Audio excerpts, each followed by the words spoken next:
Hello, good afternoon. Welcome to week 4 of our PHY 314 class. Today we would discuss root of algebraic and transcendental equation. I remain Dr. Algebraic, the facilitator for this course.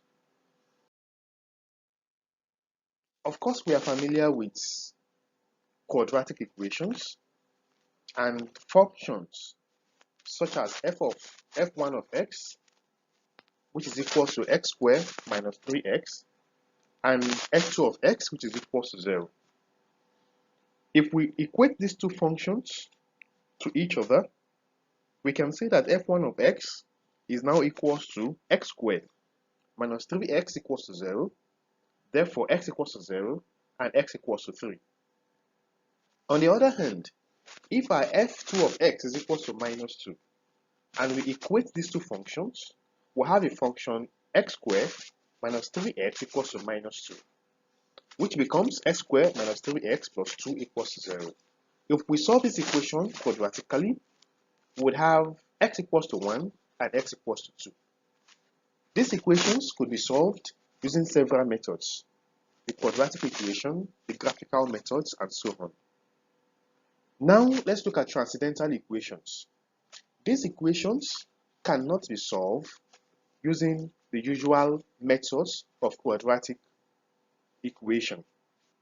These equations would contain logarithmic expression, trigonometric function, exponential function, and so on. The question is, how do we solve this transcendental equation? There are several methods of solving these transcendental equations, but we'll look at the bisection method, the Newton-Raphson method, the Regula-Falsi method, and the Secant method in the course of this lecture. We'll begin with the bisection method. For the bisection method, we start our solution from two initial values. Let's say the two initial values are x1 and x2.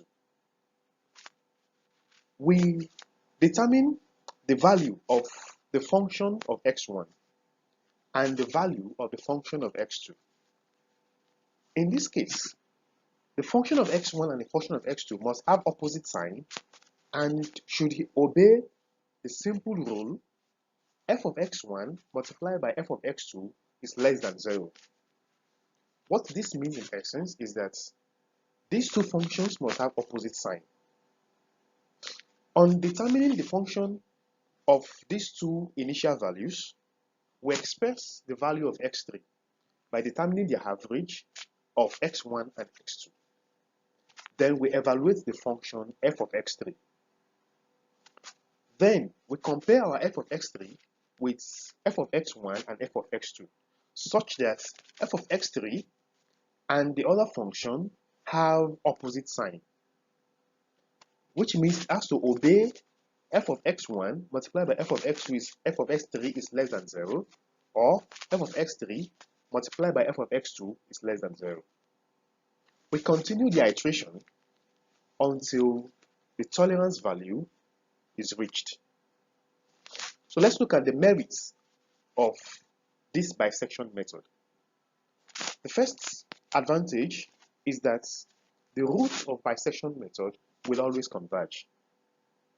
And secondly, if the root lies between two values, a and b, the maximum error will be equal to the modulus of the final value of x and the preceding value of x, which is equal to b minus a divided by 2 raised to the power the number of iterations. So now we can look at the demerits of this bisection method. These demerits include: 1. This convergence is usually slow. Bisection method will fail if the function is tangential to the x-axis at the desired root. That is, when the function x squared equals to 0. If the initial guess is close to one of the roots, therefore, we need a lot of iteration to reach the roots of this tangential equation. Also, Bisection method do not work for repeated roots because this method only narrows down to one root. And lastly, bisection method approaches singularity when dealing with non-continuous function, such as f of x equals 1 over x. So now we can look at examples or an example for bisection method.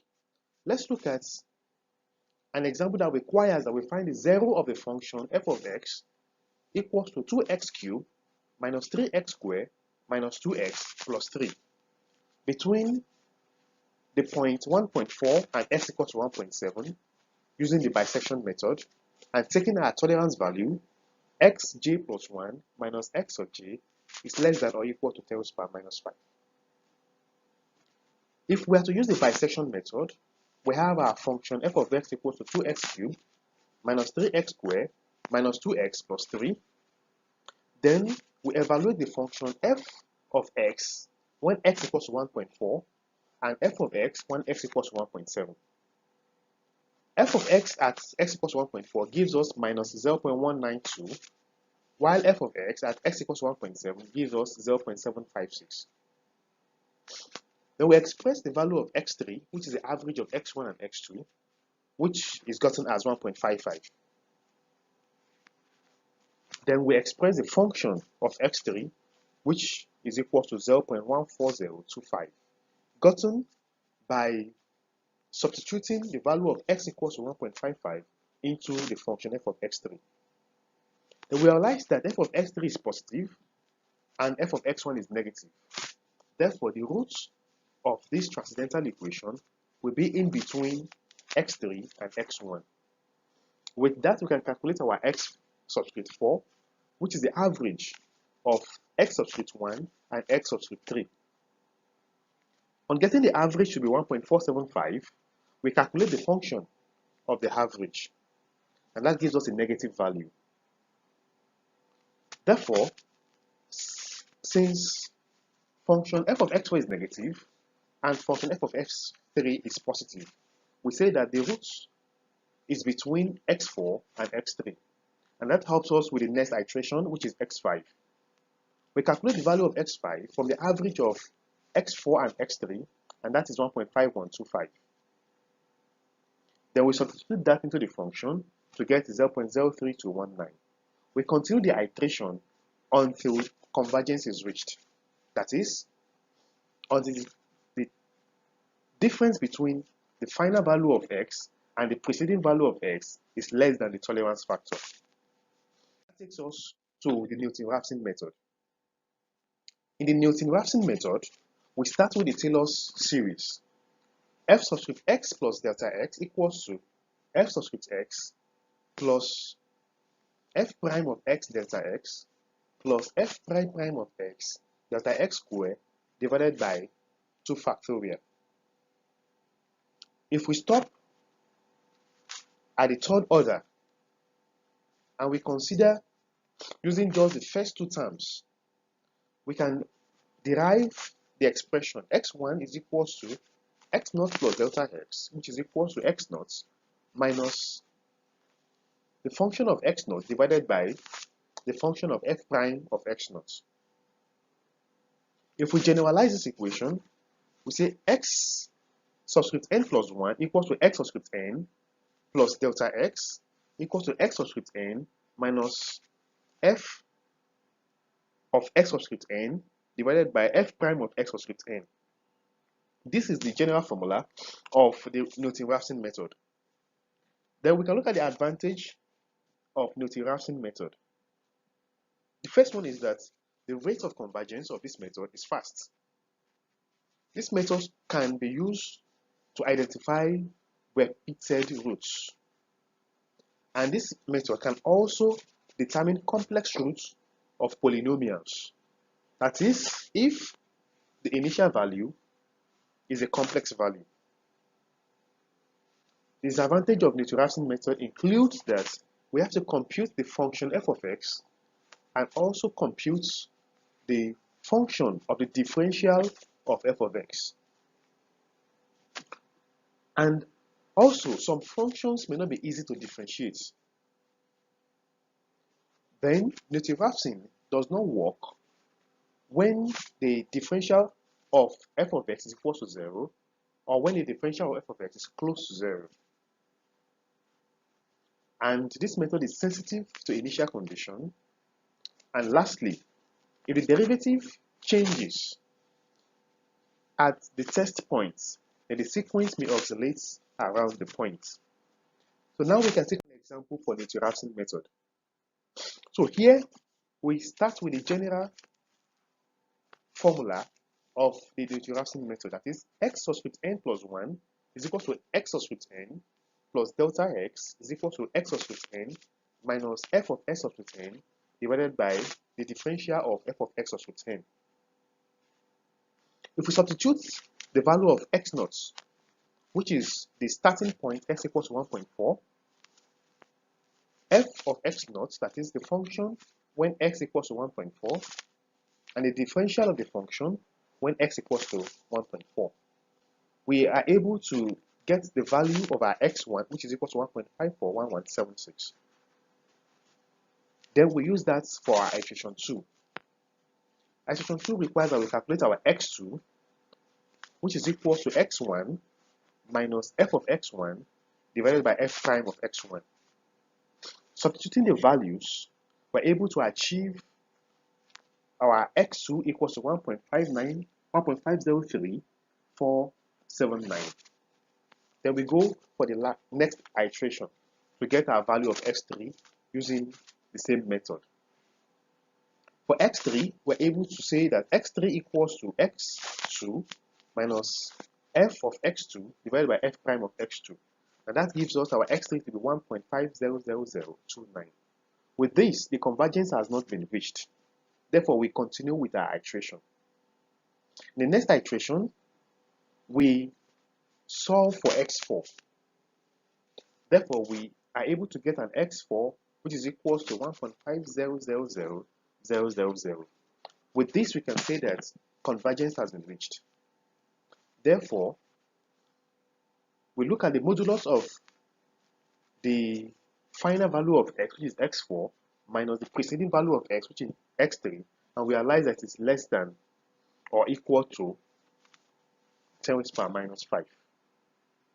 So here we say that the convergence has been reached, and our x4 is equal to 1.500000. So that takes us to the Regula-Falsi method. In the Regula-Falsi method, we have the expression for Regula-Falsi. X subscript 3 equals to x subscript 1 minus f of s subscript 1 multiplied by x2 minus x1 divided by f of x2 minus f of x1. The Regula-Falsi method is similar to the bisection method. Therefore, in solving this, we look at the function of x when x equals to 1.4 and the function of x when x equals to 1.7. When x equals to 1.4, f of x equals to minus 0.192.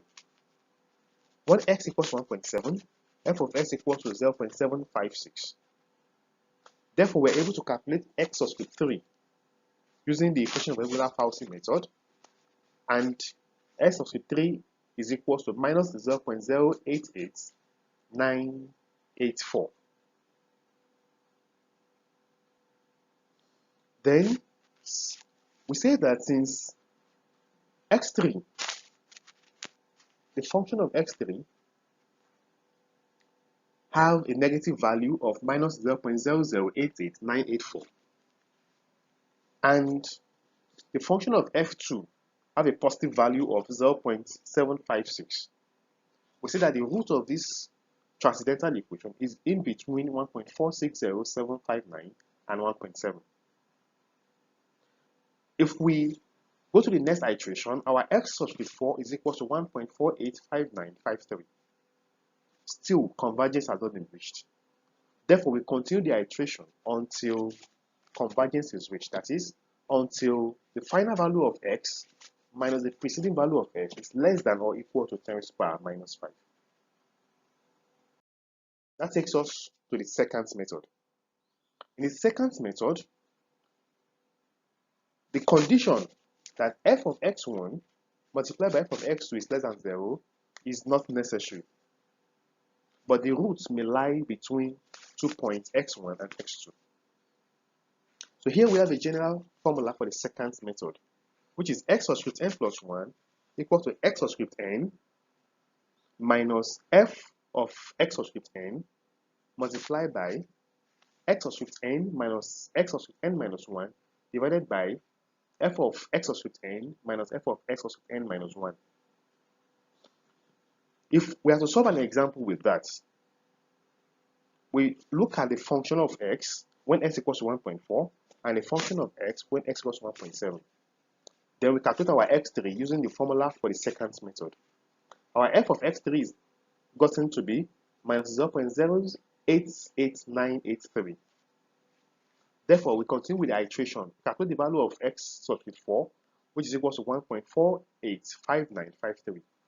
We continue the iteration until convergence is reached. Therefore, here we have been able to discuss the bisection method, the Newton-Raphson method, the Regula-Falsi method, and the Secant method. We will continue with our discussion in the Zoom live session, where your questions and doubts will be clarified. So thank you for joining and thank you for watching this session. Hope to see you in the next Zoom